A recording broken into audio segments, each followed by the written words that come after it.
Okay, so we have a message in the bottle thrown over a cliff into an ocean.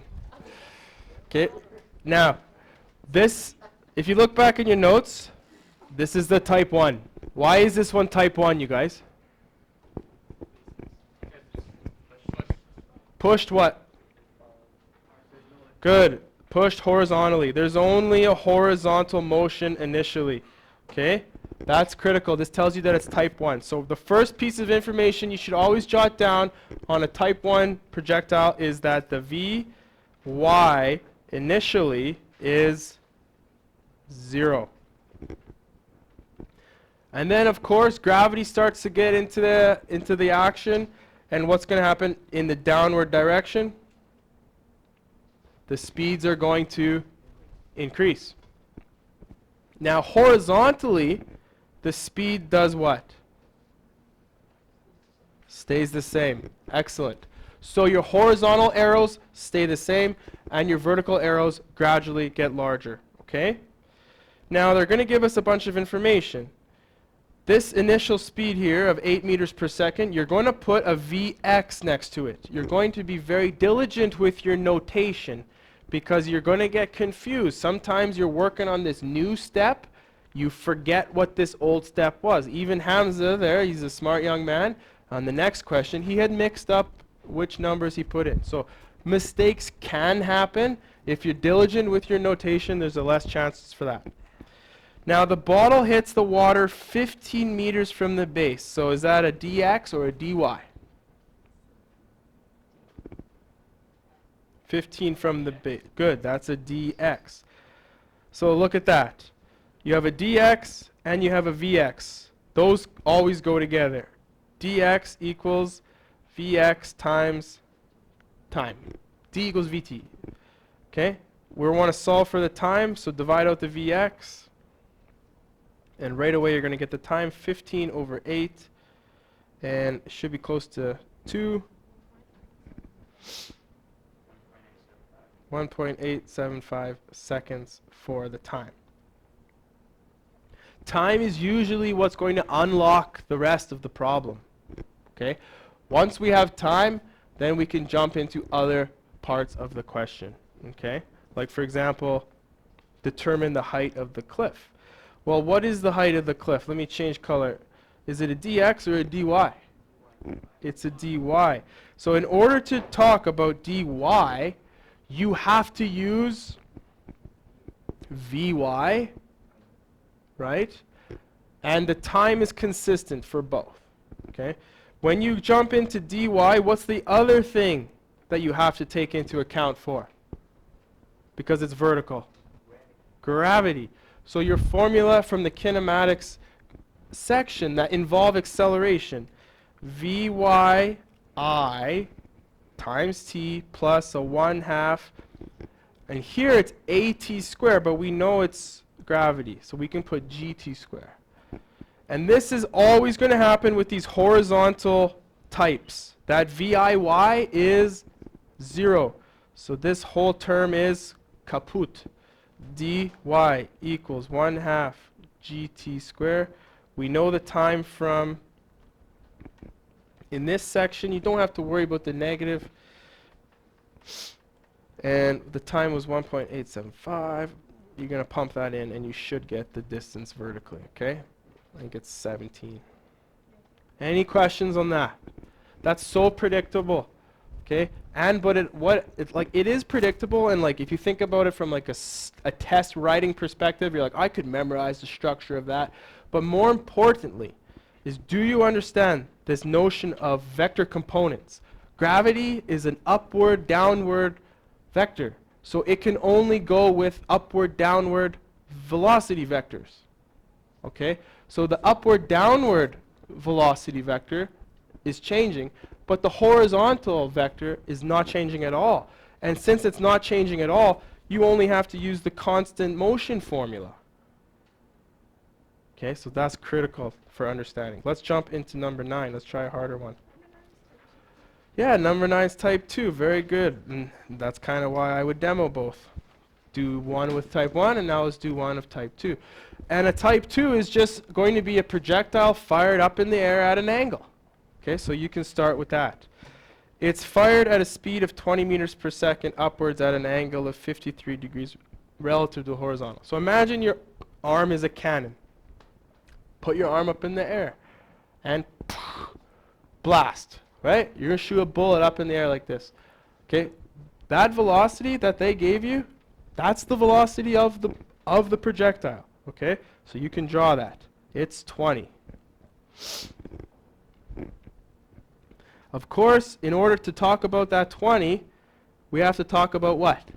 It's two components. So if this is a 53 relative to the horizontal, the x component will be 20 cos 53, and the y component will be 20 sine 23.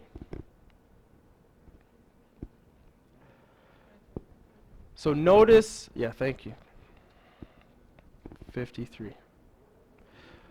Okay, notice what I just did there right off the bat. Anytime you have some vector at an angle, for the most part, in my history, in my experience, you break them into the two components. That's something you could just get done right away. And notice the triangle in the standard position, right, with the ground, this x-axis, reference angle, 20-1, bow tie. I don't know how you guys have been taught this, okay? You want to use the angle so that these formulas work out nicely, okay? Because if you use this angle here, what's opposite of 53? 47? No, 37. If you use 37, the formulas flip. So please use the angle that is made with the x-axis, okay? Anyways, let's get that out of the way. Okay, so this y component is the initial velocity in the y. And this x component is the initial velocity in the x. Okay. Will that Vix ever change? Good. So this is constant. What happens to the VIY? This projectile, let's draw the path of the projectile. It's shot up in the air, and then what happens? It lands over here. What happens to those VIYs? Starts off like this, and then what? Gravity is what? Opposite. Good word, Hamza. So that vector is decreasing, it's decelerating. At the very top, there's no vector. There is no vector. It's 0. And then it's over here in the symmetric position, it's just opposite, same speed, but opposite direction. And then over here, opposite direction, same speed. So guess what? This is also VFY, but opposite direction. So powerful. They give you the angle with the ground and the speed. Boom, it's up in the air. You now know what speed it hits on the way down. It's the exact same. Okay? All right. So where are we at? Time the projectile's in the air. So this notion of symmetry is going to give you the time. Okay, check this out. What is it? A equals VF minus VI over T. Pretty standard formula for acceleration. What's the change in the velocity divided by the time? Okay? A nice way to rewrite this is to just write it like this. This is actually quite a nice way to rewrite it. There's no denominator on this one. I've even seen some teachers, they just start with this. AT equals VF minus VI. Anyways, we know, and then, of course, if you're using acceleration, this is g. And if we're going to be using g, these vectors here for velocity have to be in the y component. So we can say that this is VFY minus VIY. But we know they're the same. What's the value for 20 sine 53? 20 sine 53 is 15.97, right?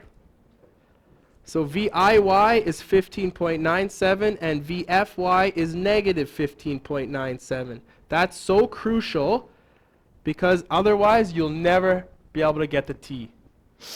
Okay? So solving for t, we'd have to divide out g, right? Pretty much just cross multiply off this step, and you get t equals this vf minus vi over g. And we know that vf is over here. So you have a negative 15.97, and you probably want to take a few more decimals for accuracy, minus the other vi, which is positive, all over negative 9.81. Now there's a little bit of nastiness in here, because the formula says vf minus vi, and the first term's negative and the second term's positive, so it could look a little bit dicey for some of you. That's a negative value, subtract a positive value, it's going to get more negative. And then you divide by a negative and it cancels for a positive. So it gets more negative, so 15 minus 15 is like minus 30 something, divided by negative 9.81, and you get the time being 3.26.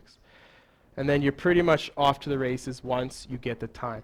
So this business right here with solving for time, that would be something I would memorize. That it's almost like you want to understand conceptually, but at the same time, I got to know this trick. I got to know this trick. And then they want you to find the range. So what's the range? Is that a dx or a dy? And dx is equal to vx times time. And vx never changed. It was 20 cos 53. So this is like 12 with some decimals, and the time we just got. Have a lovely night, and thank you for working so hard. Students, please come to the office to see Mr. Ross. Amina Ishmael.